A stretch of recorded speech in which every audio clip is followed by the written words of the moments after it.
7:33 right now. A second political foe of President Donald Trump is facing federal charges. First, former FBI Director James Comey was indicted for making false statements and obstruction. Now, New York State Attorney General Letitia James is facing fraud charges. However, James remained defiant in response to the indictment. Listen.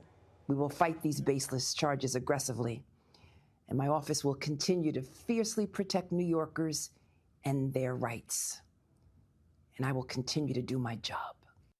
The Attorney General could face up to 30 years on each count, and city leaders are steadfast in their support. We will not stand by idly and let you trample on our democracy. We will stand with New York State Attorney General Tish James as she stands on this great democracy. So there are so many layers to this story. We called in legal analyst Candace Kelly to walk us through what we can expect as this case unfolds. So Candace, good to see you. Thanks for being here to talk about this. Absolutely. Good to see you. So these indictments are really just the beginning, right? And a lot of questions are coming out about them. How much weight do they actually carry?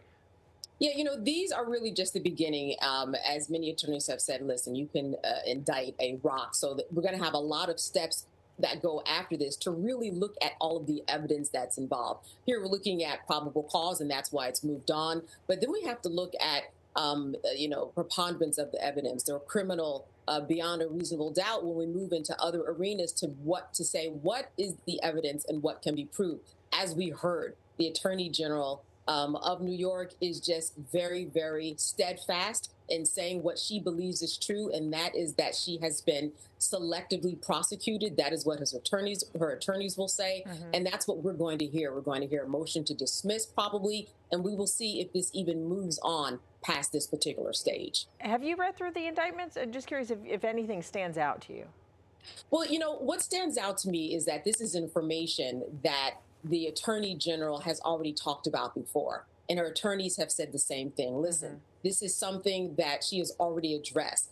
Was this her second residential place that she was going to live in New Jersey, in Virginia? Because that is what is in question here, how she filled out these questions for this mortgage. She's being brought up in this indictment for bank fraud, saying that she said she was going to make this her second home when in fact she actually decided to rent it out. So that is really the question here. She has said on many occasions that this was just a mistake. Her attorneys have said that in other parts of this laborious paperwork that she did not say that this was going to be her secondary home. So I think that the evidence is very, very thin. But what we're talking about specifically is bank fraud, which is very ironic, because when we talk about what she prosecuted the president for and won, that also was fraud, and how he was dealing with money and banks and whether or not he could get a loan. So all of this, a lot of moving parts coming into fruition now that she is saying is purely and simply a vendetta.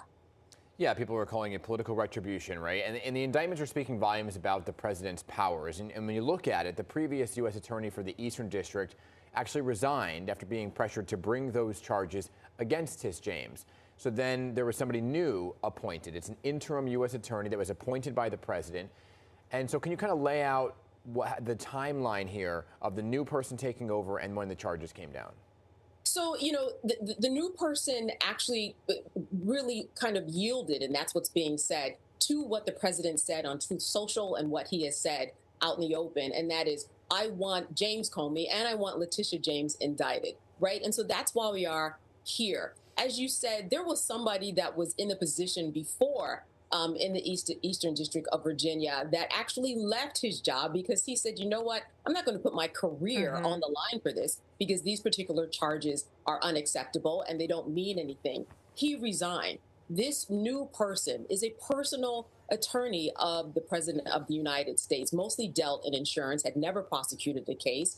When she came and took over, within the matter of months, she was the one who actually brought these charges. So that's where we are right now. And that's also being called into question by not only James Comey's attorneys, but Letitia James' attorneys. Who is this woman? Why was she properly appointed? Because the rule is that you are supposed to have somebody in an interim position for 120 days. They had somebody in that interim position for 120 days. Then she came in and is now serving another 120 days. And that's what they are questioning. They're saying that is illegal and she should not be in that position to begin with. Yeah, we're running out of time here. Just real quickly, though, she's expected to plead not guilty, as did James Comey. But do you expect the cases to move forward or be dismissed?